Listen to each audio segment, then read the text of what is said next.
आप सभी को मेरा प्यार भरा नमस्कार। पेडल अप के इस यूट्यूब चैनल पर आप सभी का स्वागत है।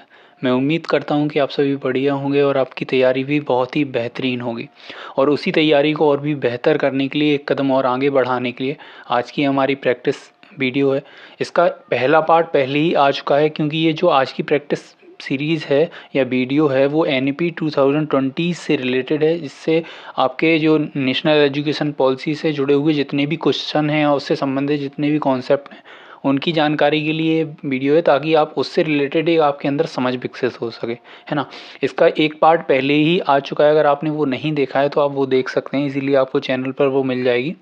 अब उसके आगे के क्वेश्चन को हम कंटिन्यू करेंगे और समझेंगे NEP 2020 से 2020 से किस प्रकार के क्वेश्चन बन सकते हैं। ओके, तो अगर आपने वो वीडियो देखी है NEP से या अदर कोई प्रैक्टिस सेशन आपने देखा है जिससे संबंधित आपको कोई क्वेरी या आपका कोई डाउट है, तो आप इजीली पेडल अप इस ग्रुप पर, टेलीग्राम ग्रुप पर हमें भेज सकते हैं, इससे हम वो समझ सकें और आपका जवाब दे सकें।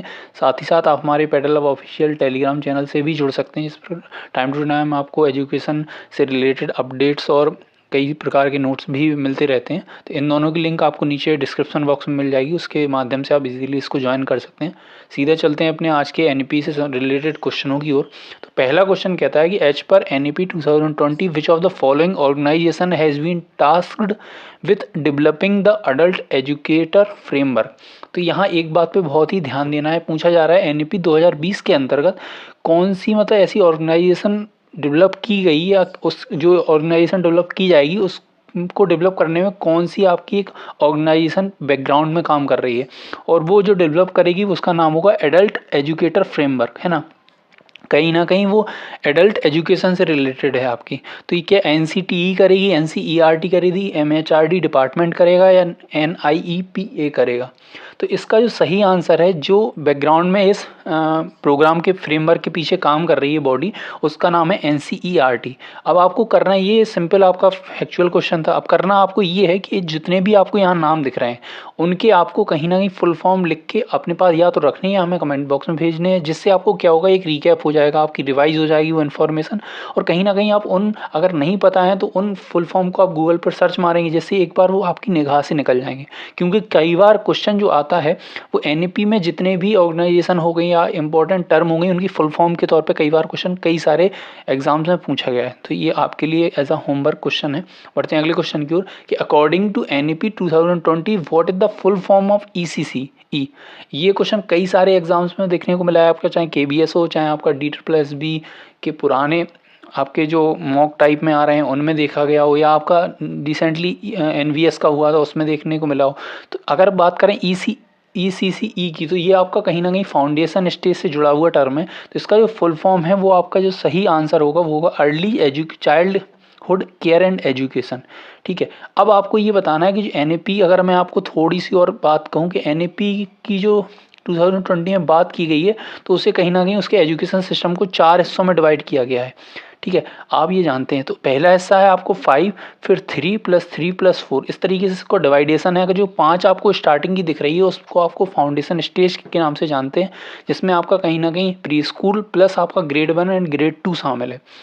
3 आप जो देख रहे हैं उसको प्रिपरेटरी स्टेज के नाम से जानते हैं। उसके बाद 3 को आप, अगले 3 को जो देख रहे हैं मिडिल स्टेज के नाम से जानते हैं, और अगले 4 को आप कहीं ना कहीं सेकेंडरी स्टेज के नाम से जानते हैं।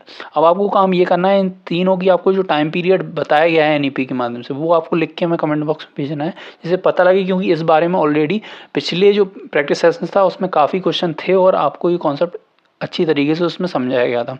बढ़ते हैं अगले क्वेश्चन की ओर कि as per the national education policy 2020 assessment of learners should include the progress as well as uniqueness of learners in. मतलब जो राष्ट्रीय शिक्षा नीति में 2020 के अनुसार शिक्षार्थियों के मूल्यांकन में प्रगति के साथ साथ शिक्षार्थियों की विशिष्टता भी शामिल होनी चाहिए। तो वो कौन सी विशिष्टताएं हैं जिनको NEP में शामिल किया गया है, यह बात कही गई है। कॉग्निटिव, सोशल, स्पिरिचुअल है, कॉग्निटिव फिजिकल डोमेन है, कॉग्निटिव अफेक्टिव मोटर साइकोमोटर है, या फिजिकल साइकोलॉजिकल, या आपका फिजियोलॉजिकल है। तो एनईपी ने जो बात की है वो की है समग्र विकास की, बच्चे के समग्र विकास की बात की गई है। अब यहाँ समझने वाली बात थोड़ी सी ये है, अगर आप देखेंगे तो कॉग्निटिव आपका एक बच्चे का एक पक्ष है, सोशल स्पिरिचुअल की कहीं भी बात नहीं की गई है, ठीक है। और अगर बात करें कि कॉग्निटिव एंड फिजिकल, तो यहाँ दो ही डोमेन के बारे में बात की जा रही है, क्योंकि बल्कि एनईपी ने समग्र रूप से बात की है, तो इस हिसाब से हमारे दोनों ऑप्शन कट जाएंगे। बात करते हैं तीसरी वाले की, तो यहाँ आपका कॉग्निटिव आ जाएगा, संज्ञानात्मक क्षेत्र आ जाएगा, बिल्कुल सही। अफेक्टिव में आपका कहीं ना कहीं भावनात्मक पक्ष शामिल होगा। साइकोमोटर में आपकी जो गतिज क्रियाएं हैं, एक्टिविटीज़ हैं, मतलब फिजिकल तौर पे, वो इसमें शामिल हो जाएंगी। इसमें बच्चे का समग्र विकास आपको देखने को मिल रहा है, क्योंकि संज्ञानात्मक रूप से मानसिक क्रियाएं शामिल हो गई, अफेक्टिव मतलब भावनात्मक पक्ष आपका शामिल हो गया, साइकोमोटर आपका फिजिकल पक्ष शामिल हो गया। तो सही आंसर होगा वो होगा ऑप्शन नंबर 3। आई होप आपको क्लियर हो गया होगा। तो ये टर्म आप याद कर लीजिए कि जो एनईपी में जिन 3 डोमेन की बात की गई है वो है कॉग्निटिव, अफेक्टिव एंड साइकोमोटर। इनको आपने कहीं कहीं ब्लूम टैक्सोनॉमी में भी पढ़ा होगा, अगर आप रिकॉल कर पा रहे हैं वो चीज़ को, है ना। बात करते हैं अगले क्वेश्चन की, कि national education policy recommended which of the following functioning for the general education council, मतलब मतलब सामान्य शिक्षा परिषद के लिए राष्ट्रीय शिक्षा नीति 2020 के द्वारा किस कार्य की सिफारिश की गई। क्या वो प्रत्यायन है, शैक्षणिक मानक सेटिंग है, या अनुदान है, या विनिमय है। तो जो मैं बात बता दूं कि राष्ट्रीय शिक्षा नीति के तहत सामान्य शिक्षा परिषद के लिए जिस कार्य की सिफारिश की गई है वो है आपका शैक्षणिक मानक स्टैंडर्ड सेटिंग की, एकेडमिक स्टैंडर्ड सेटिंग की। ये क्या होता है ज़रा इसको जान लें। आपने नॉर्मली ये कई चीज़ सुनी होगी, आपको एक स्टैंडर्ड तय किया जाता है कि इसके नीचे आप बच्चे को कुछ ग्रेड देंगे, इसके ऊपर के बच्चे को आप कुछ और तरीके से मापेंगे, है ना। जैसे मान के चलिए एक एग्जाम्पल की, आपको पता है कि 33% पे कोई भी बच्चा पास माना जाता है, तो जो 33 से ऊपर होगा वो पास माना जाएगा, वो इससे नीचे होगा वो फेल के तौर पे सामने आएगा। तो ये जो 33 का आपका स्टैंडर्ड एक रेटिंग स्केल है, एक आपका डायमेंशन आपने तय कर दिया है, तो ये कहीं ना कहीं किसके अंतर्गत आएगा, ये एकेडमिक स्टैंडर्ड सेटिंग के अंतर्गत आएगा। आई होप आपको क्लियर हो गया होगा। बढ़ते हैं अगले क्वेश्चन की ओर। The new education policy is based on pillars, how many pillars does NEP 2020 है। मतलब आपने एनईपी 2020 अगर पढ़ी रखी है, उसका कॉन्सेप्ट समझ रखा है, तो उसमें कुछ पिलर्स की बात हुई है जिन स्तंभों पे एनईपी टिकी हुई है, मतलब उसकी आधारभूत श्रृंखला आप कह सकते हैं, वो 5 पिलर हैं, ठीक है। मैंने आंसर भी दे दिया, तो इसके कितने पिलर की बात की है, वो है 5 पिलर। अच्छा, अब बात करते हैं, हो सकता है कई बार क्वेश्चन में ऐसा आ जाए 5 पिलर ना आए, 5 पिलरों के नाम आ जाए, पूछा जाए इनमें कौन सा शामिल है कौन सा नहीं है। तो चला वो 5 पिलर देख लेते हैं, कौन कौन से 5 पिलर की बात की गई है। सबसे पहले पिलर के तौर पर देखा गया है एसेस को, ठीक है। दूसरे पिलर के तौर पे इक्विटी को देखा गया है, ये आप चाहें तो नोट कर सकते हैं, क्योंकि इनके तौर पे आपको कई बार एग्जाम में क्वेश्चन बने हैं। और तीसरे पिलर के तौर पे देखा गया है क्वालिटी को, ठीक है। और चौथे पिलर की अगर बात करें तो अफोर्डेबिलिटी को, ठीक है, अफोर्डेबिलिटी को। पांचवें पिलर की बात करें तो अकाउंटेबिलिटी को।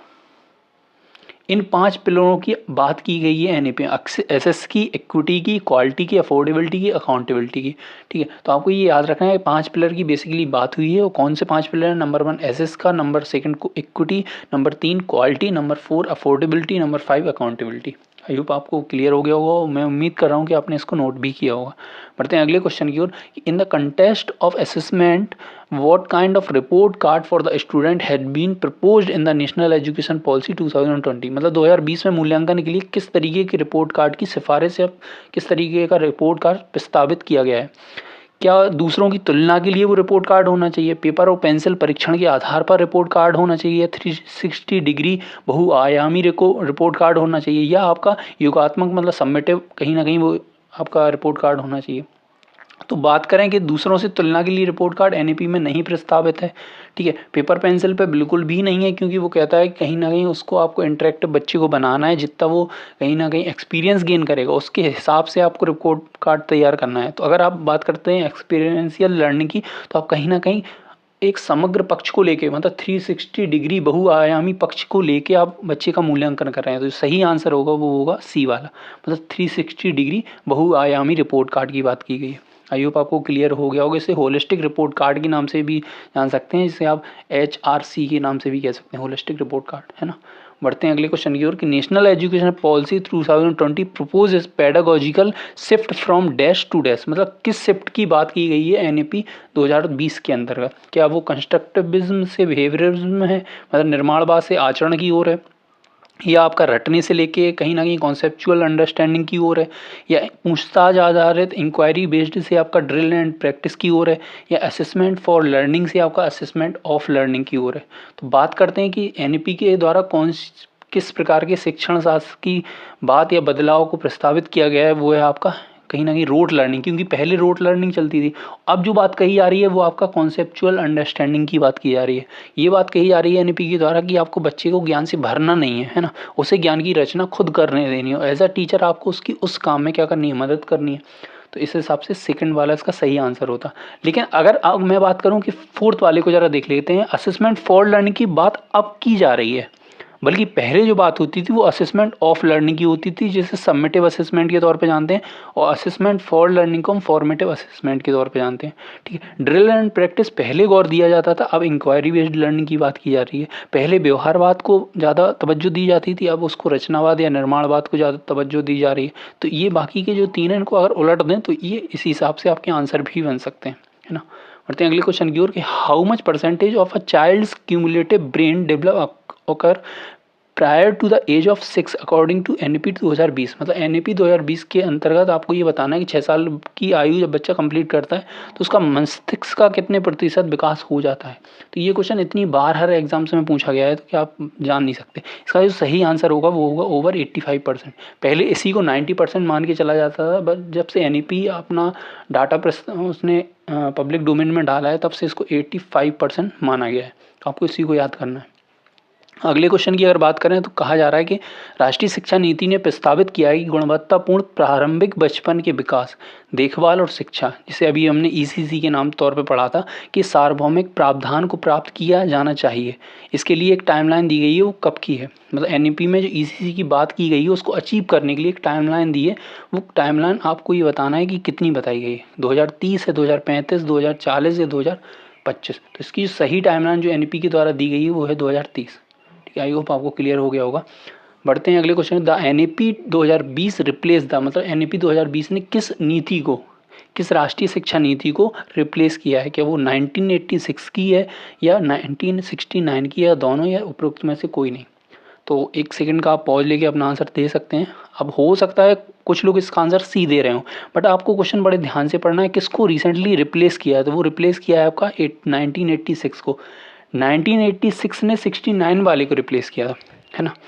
तो आपको इस 68 वाले को, यहाँ 69 का ना करके 68 वाले को। बट जो एनईपी ने 2020 ने रिप्लेस किया है वो केवल और केवल आपका 86 वाली शिक्षा नीति को रिप्लेस किया है।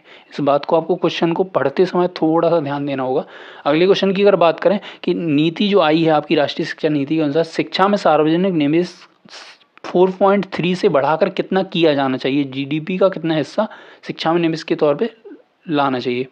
तो इसका आपने कई जगह जनरल जीके या जो करंट अफेयर आप पढ़ते हैं उसमें कई जगह इसकी बात जिक्र किया गया है। वो है आपका 6% ऑफ द जीडीपी, है ना। तो D will be the right answer of this question. बढ़ते हैं अगले क्वेश्चन की ओर। अगला क्वेश्चन कहता है कि the new education policy aims in the higher education to improve the gross enrolment ratio from 26.3% to 50%। मतलब हम 26.3% से लेके जो हायर एजुकेशन में है ग्रॉस एनरोलमेंट रेशियो को 25% तक ले जाएंगे। तो ये किस ईयर तक अचीव करने की बात कही है, क्या 2030 है, 2035 है, 2025 है, या 2040 है। तो अगर ये मतलब एनईपी की बात करें, क्योंकि ये फैक्चुअल बेस्ड क्वेश्चन है, तो इसका जो सही आंसर है वो है आपका 2035 तक। ये 2035 तक बात की गई है कि हम 2035 तक हायर एजुकेशन में जो ग्रॉस एनरोलमेंट रेशियो है उसको 26.3, जो कि अभी प्रेजेंट की बात है, इसको बढ़ाकर हम 50% तक ले जाएंगे। आई होप आपको समझ में आ गया होगा। अगले क्वेश्चन की बात करते हैं। The vocational education will start from, मतलब किस क्लास से कहीं ना कहीं व्यावसायिक शिक्षा को प्रारंभ करने की बात की गई है। तो आपको सभी को पता है जो व्यावसायिक शिक्षा स्कूलों में लाने की बात की गई है वो कक्षा 6 के बाद के बच्चों को लाने की बात की है। मतलब 6 से आपको 10 तक वोकेशनल एजुकेशन बच्चे को देनी ही देनी है ना। अगले क्वेश्चन क्या कहता है, कहता है राष्ट्रीय शिक्षा नीति 2020 की सिफारिश से सभी लड़कियों के साथ साथ ट्रांसजेंडर छात्रों के लिए समान गुणवत्ता वाली शिक्षा प्रदान करने के लिए राष्ट्र की क्षमता का निर्माण करने के लिए किस फंड को कहीं ना कहीं बनाया गया है, और उस फंड का आपको नाम बताना है कि जेंडर एम्प्लॉयमेंट फंड है, जेंडर इंक्लूसिव फंड है, जेंडर प्रमोशन फंड है, या जेंडर एजुकेशन फंड है। तो जिस फंड को बनाया गया है मतलब लड़कियों की और स्पेशली ट्रांसजेंडर की शिक्षा को गुणवत्ता को बेहतर करने के लिए, उन्नत करने के लिए, और इसमें एक वर्ड आप ये हाशिए पे जो लोग हैं उनकी भी शिक्षा की गुणवत्ता को बेहतर करने के लिए इस फंड को बनाया गया है। ये आपका जेंडर इंक्लूजन फंड, GIF के तौर पे आप इसे याद कर सकते हैं। अब ये GIF वो वाली नहीं है जो आप व्हाट्सअप पे बराबर सेंड करते हैं, है ना। ये है आपका जेंडर इंक्लूजन फंड, है ना। आई होप आपको क्लियर हो गया होगा, क्योंकि ये फैक्चुअल बेस्ड क्वेश्चन है, इनको आपको कहीं नोट डाउन कर लेना चाहिए। और ये आपके कहीं ना कहीं मुझे लगता है कि करंट वाले पोर्शन में भी सीधा पुटअप हो सकते हैं। अगर बात करें कि राष्ट्रीय शिक्षा नीति 2020 में सरकारी डिजिटल प्लेटफॉर्म पर मूलभूत साक्षरता और संख्यानात्मक पर उच्च गुणवत्ता वाले संसाधनों का एक राष्ट्रीय भंडार स्थापित करने की बात कही गई है। सरकार का क्या नाम, मतलब उस प्लेटफॉर्म ने का सरकार ने क्या नाम दिया है? क्या NCERT है, दीक्षा है, दिशा है या निष्ठा है? तो उस प्लेटफॉर्म जिसकी ये बात की जा रही है, जिसमें आपको सारे संसाधन के तौर पे चीज़ें मिलेंगी, वो चाहे आप एज अ टीचर देख सकते हैं उनको, मतलब रिसोर्स का वो यूज़ कर सकते हैं, चाहे एज अ स्टूडेंट आप, तो वो है दिशा, सॉरी दीक्षा है। अब दीक्षा का आपको फुल फॉर्म हमें लिख के भेजना है, इसके साथ ही आपको निष्ठा का भी फुल फॉर्म लिख के भेजना है, क्योंकि निष्ठा टीचर ट्रेनिंग प्रोग्राम के तहत चला गया एक ऐप है, जिससे कहीं ना कहीं टीचर की ट्रेनिंग के लिए उपयोग में लाया जाता है। NCERT का आपको फुल फॉर्म अगर पता है तो वो भी आप हमें लिख के भेज सकते हैं। अगले क्वेश्चन की बात करें, MERUs स्टैंड फॉर, मतलब MERUs जो दिख रहा है वो किस लिए स्टैंड करता है, उसका फुल फॉर्म क्या है? क्या वो कहीं ना कहीं multi disciplinary education and research university है, multi lingual education and research university है, multi disciplinary education research undertaking है, या multi stage education and research university है? तो अगर मेरूज मतलब MERUs की बात करें तो इसका सीधा सा तौर है आपकी बहुभाषा बात पर, है ना। तो इसका जो सही आंसर होगा वो होगा बी वाला, है ना। अगले क्वेश्चन की बात करते हैं, NMP 2020 में एक राष्ट्रीय मूल्यांकन केंद्र स्थापित करने की बात की गई है, उसका नाम क्या है? तो जो केंद्र NAC मतलब जो राष्ट्रीय मूल्यांकन केंद्र की बात की, नेशनल असेसमेंट सेंटर इस्टेब्लिश करने की बात की गई है, उसका नाम, उस बॉडी का नाम आपका परख है। अब आपको परख का फुल फॉर्म हमें लिख के भेजना है। ये फुल फॉर्म मैं इसलिए लिखा रहा हूँ ताकि क्योंकि अगर आप एक बार फुल फॉर्म लिखेंगे तो कहीं ना कहीं वो आपके दिमाग में आ जाएंगे, ताकि जब ऑप्शन में वो आप देखें तो वहाँ इजीली आप एलिमिनेट चीज़ों करके अपने सही आंसर तक पहुँच पाएंगे। अगले क्वेश्चन की बात करें कि राष्ट्रीय मूल्यांकन केंद्र जो परख है उसका क्या उद्देश्य है ना। क्या वो सेटिंग क्वेश्चन पेपर है, setting question paper for board exam है, या setting norms standard and guideline है, या UGC के लिए पेपर को सेट करना है? तो जो बॉडी आप इस्टेब्लिश कर रहे हैं उसका मेनली बॉडी का काम क्या होता है? आप मानक बनाना, गाइडलाइन इशू करना। तो इसका भी जो असेसमेंट की परख बॉडी है उसका मेन जो काम होगा या ऑब्जेक्टिव होगा वो क्या होगा? नॉर्म्स स्टैंडर्ड और गाइडलाइन को बनाना। आई होप ये इस चीज़ आप समझ गए होंगे, क्योंकि ये बेसिक कॉमन सेंस पर आधारित है। अगर आपको परख के बारे में पता है कि परख बॉडी है वो किस लिए इस्टेब्लिश की गई है। अगले क्वेश्चन की बात करें कि NEP 2020 के अनुसार ABC का पूर्ण रूप क्या है? तो ये ABCD आपकी वो A for Apple, B for बड़ा एप्पल, C फॉर छोटा एप्पल नहीं है। ABC का आपको फुल फॉर्म बताना है कि ABC NEP के तहत क्या चीज़ को संदर्भित करती है? Academic basic certificate, annual basic certificate, annual bank card, या एकेडमिक बैंक ऑफ क्रेडिट? तो ABC जो बात है वो एकेडमिक बैंक ऑफ क्रेडिट है। अब इसका एक यूज आप ऐसे देख सकते हैं, कई बार आपने देखा होगा कि बच्चों का ट्रांसफ़र हो जाता है, जो नए स्कूल में वो एडमिशन ले रहे होते हैं, क्योंकि बीच में पढ़ाई छोड़ के जाते हैं, तो कई बार उन्हें पुनः स्टार्टिंग से एडमिशन लेने के लिए कहा जाता है। तो सरकार ने NEP ने ये चीज़ प्रस्तावित की है कि बच्चा जहाँ छोड़ के जा रहा है तो उसे हर एक सेमेस्टर या हर एक टर्म पर आप कुछ स्कूल से या उस डिग्री जो भी कर रहा है उस पर कुछ क्रेडिट मिलेंगे।